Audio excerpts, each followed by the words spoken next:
The Indiana case presents a scenario where the Supreme Court is going to is going to analyze whether or not a government-issued photo ID law requirement in Indiana violates the fundamental right to vote under the Equal Protection Clause.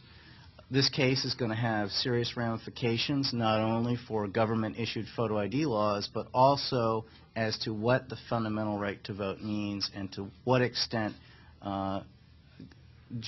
state and local governments have the ability to infringe on that right. In the 1960s, along with a number of legal protections that the Supreme Court developed in that era, one of those was the fundamental right to vote. And you saw it beginning in cases having to do with reapportionment, Baker versus Carr, Reynolds versus Sims, where the Supreme Court looked at the way that jurisdictions had reapportioned congressional and legislative seats and said it's way out of balance if you have one district that has 1 million voters and another district that has 200,000 voters, and that everybody's entitled to an equally weighted vote.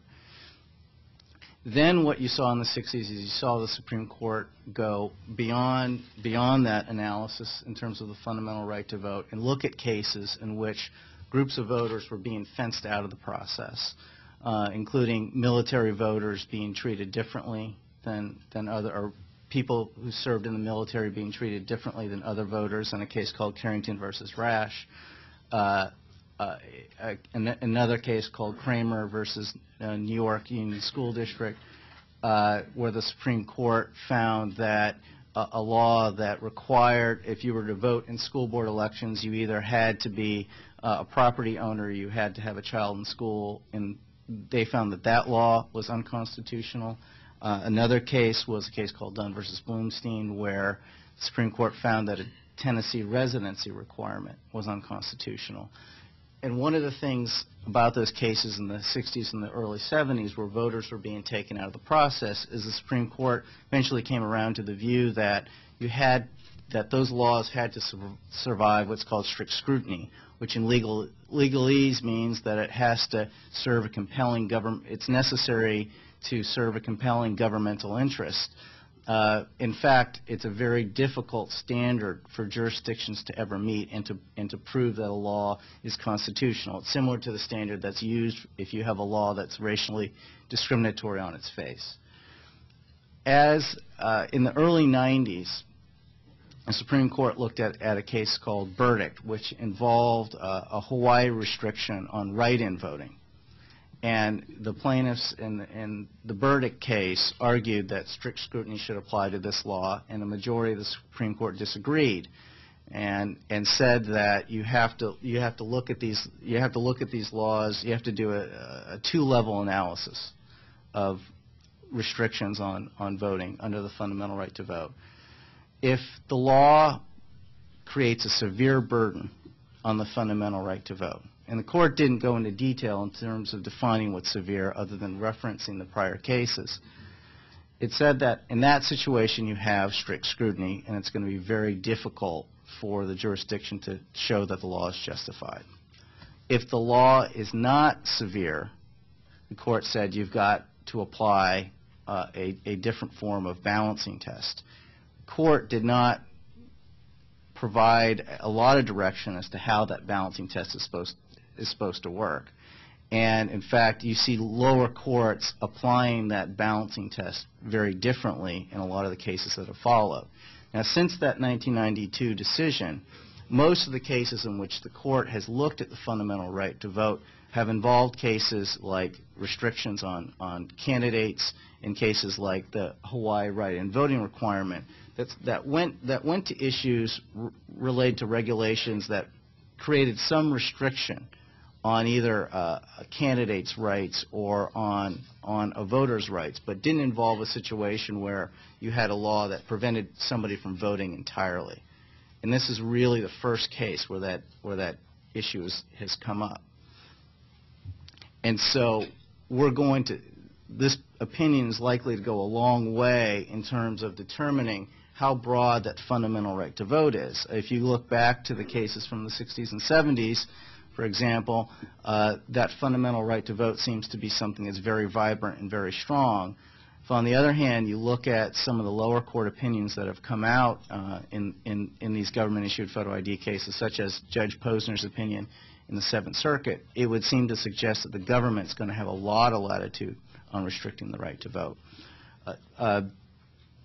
So in terms of the law, in question, as Tova mentioned earlier, you have a variety of different voter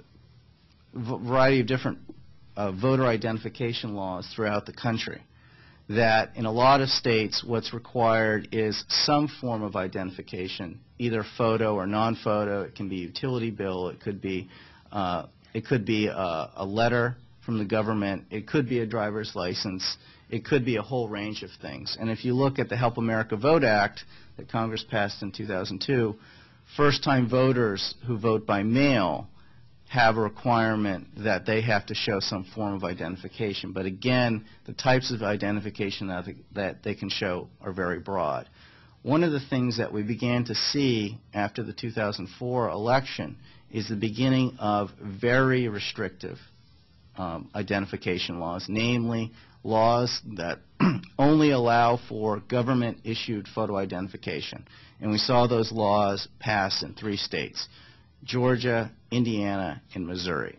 As Tova mentioned before, the Georgia law, the first Georgia law that was passed in 2005, was initially struck down by the federal court as a poll tax because it required people to pay to get their ID, as well as a violation of the equal protection of fundamental right to vote under the Equal Protection Clause.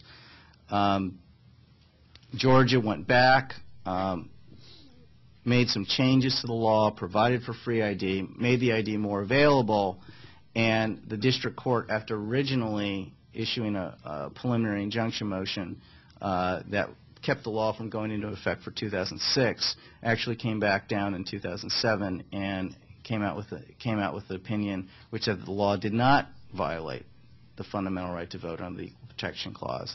And you know, I'm one of the to confess, I'm one of the lawyers representing the plaintiffs in that case. Another one of the, and then you have Missouri, in which a state court action was brought, and the Missouri State Supreme Court found that the law violated the Missouri equivalent of the Equal Protection Clause. And then the third case is the Indiana case, which the trial court on summary judgment found that the law did not violate the fundamental right to vote under the Equal Protection Clause. You had a divided Seventh Circuit, which ruled 2-1 that the law did not violate the Equal Protection Clause, over a very vigorous dissent from Judge Evans.